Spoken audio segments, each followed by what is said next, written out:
लगा ध्यान वो बैठी रहती, सुनती है सबकी पर कुछ ना कहती। उनकी महिमा अपरंपार, कर देती सबका उद्धार। प्रणाम भक्तजनों, आप सबका स्वागत है मेरे YouTube चैनल ज्योति धर्म गंगा में। आज मैं आपके लिए श्रावण मास महात्म्य के 14वें दिन की कथा लेकर आई हूँ। आज श्रावण मास का 14वां दिन है और आज हम नाग पंचमी व्रत का महात्म्य सुनेंगे। आइए मैं आपको नाग पंचमी का महात्म्य सुनाती हूँ। ईश्वर बोले, हे महामुनि, श्रावण मास में जो व्रत करने योग्य है वो अब मैं बताऊंगा, आप उसे ध्यान से सुनिए।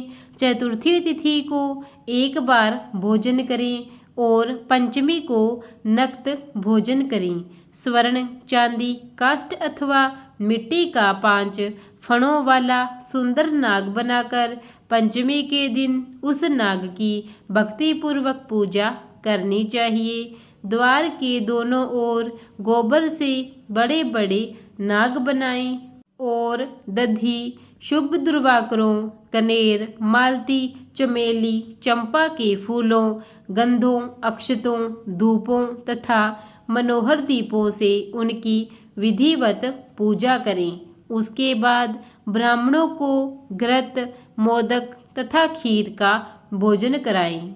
इसके बाद अनंत, वासुकी, शेष, पद्मनाभ, कंबल, करकोटक, अश्व, 8वां धृतराष्ट्र, शंखपाल, कालिय तथा तक्षक, इन सब नागकुल के अधिपतियों को तथा इनकी माता कद्रु को भी हल्दी और चंदन से दीवार पर लिखकर फूलों आदि से इनकी पूजा करें। उसके बाद बुद्धिमान को चाहिए कि वामी में प्रत्यक्ष नागों का पूजन करें और उन्हें दूध पिलाएं। घृत तथा शर्करा मिश्रित पर्याप्त दुग्ध उन्हें अर्पित करें। उस दिन व्यक्ति लोहे के पात्र में पूड़ी आदि ना बनाए। नैवेद्य के लिए गोधूम का पायस भक्तिपूर्वक अर्पण करें। भुने हुए चने, धान का लावा तथा जौ सर्पों को अर्पित करना चाहिए और स्वयं भी उन्हें ग्रहण करना चाहिए। बच्चों को भी यही खिलाना चाहिए, इससे उनके दांत मजबूत होते हैं। सांप की बांबी के पास श्रृंगार युक्त स्त्रियों को गायन तथा वादन करना चाहिए और इस दिन को उत्सव की तरह मनाना चाहिए। इस विधि से व्रत करने पर सर्प से कभी भी भय नहीं होता है। हे विप्र, मैं लोगों के हित की कामना से आपसे कुछ और भी कहूँगा। हे महामुनि, आप उसे ध्यानपूर्वक सुनिए। हे वत्स, नाग के द्वारा डसा गया मनुष्य मरने के बाद अधोगति को प्राप्त होता है और अधोगति में पहुंचकर वह तामसी सर्प होता है। इसकी निवृत्ति के लिए पूर्वोक्त विधि से एक भुक्त आदि समस्त कृत्य करें और ब्राह्मणों से नाग निर्माण तथा पूजा आदि आदरपूर्वक कराएं।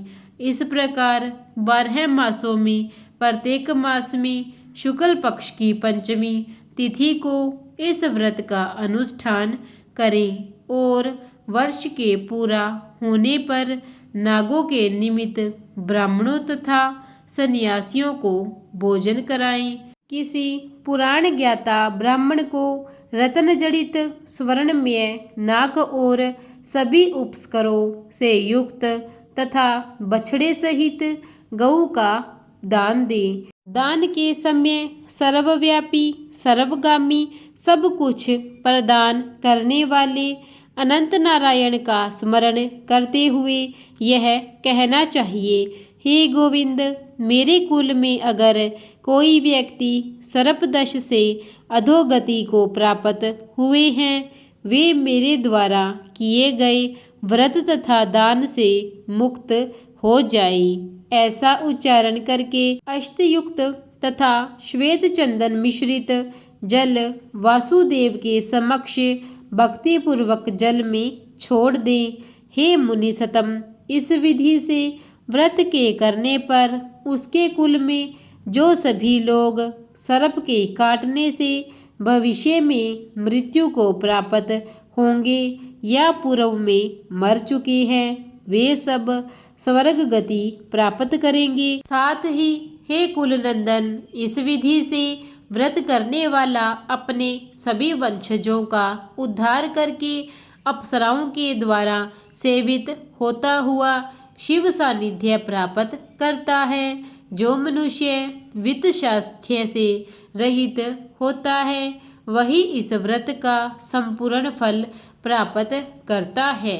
जो लोग शुक्ल पक्ष की सभी पंचमी तिथियों में नक्त व्रत करके भक्ति संपन्न होकर पुष्प आदि उपहारों से सौभाग्यशाली नागों का पूजन करते हैं, उनके घरों में मणियों की किरणों से विभूषित अंगों वाले सर्प उन्हें अभय देने वाले होते हैं और उनके ऊपर प्रसन्न रहते हैं।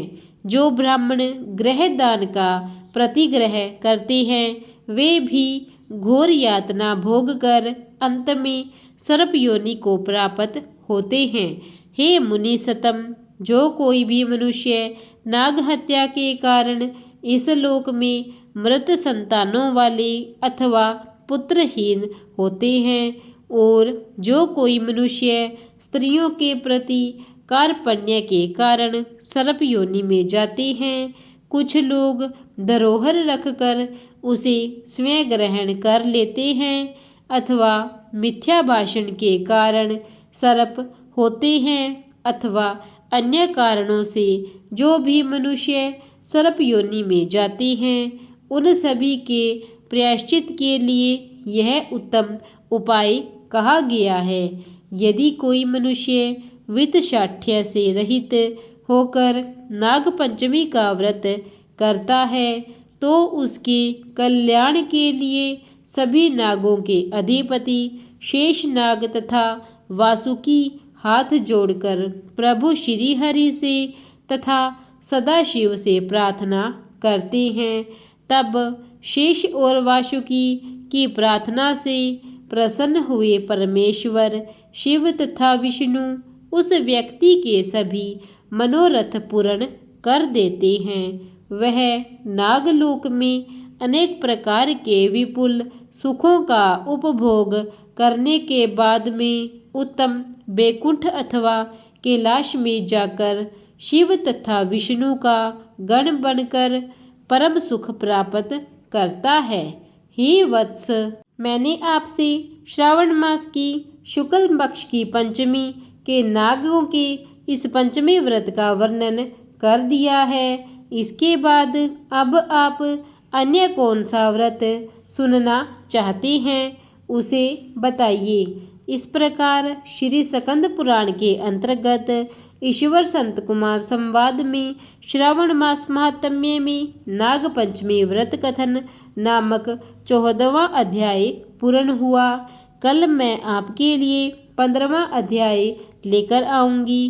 प्रेम से बोलिए हर हर महादेव। प्रिय भक्तजनों, अगर आपको मेरी यह कथा महात्म्य अच्छा लगा हो तो इसे ज़्यादा से ज़्यादा लाइक और शेयर कीजिए, और अगर आपने अब तक मेरे चैनल को सब्सक्राइब नहीं किया है तो कृपा करके उसे सब्सक्राइब कीजिए और बेल आइकन दबा दीजिए, ताकि नित्य मेरी सभी वीडियो कथाएं, महात्म्य और पंचांग सर्वप्रथम आप तक पहुंचते रहें। धन्यवाद।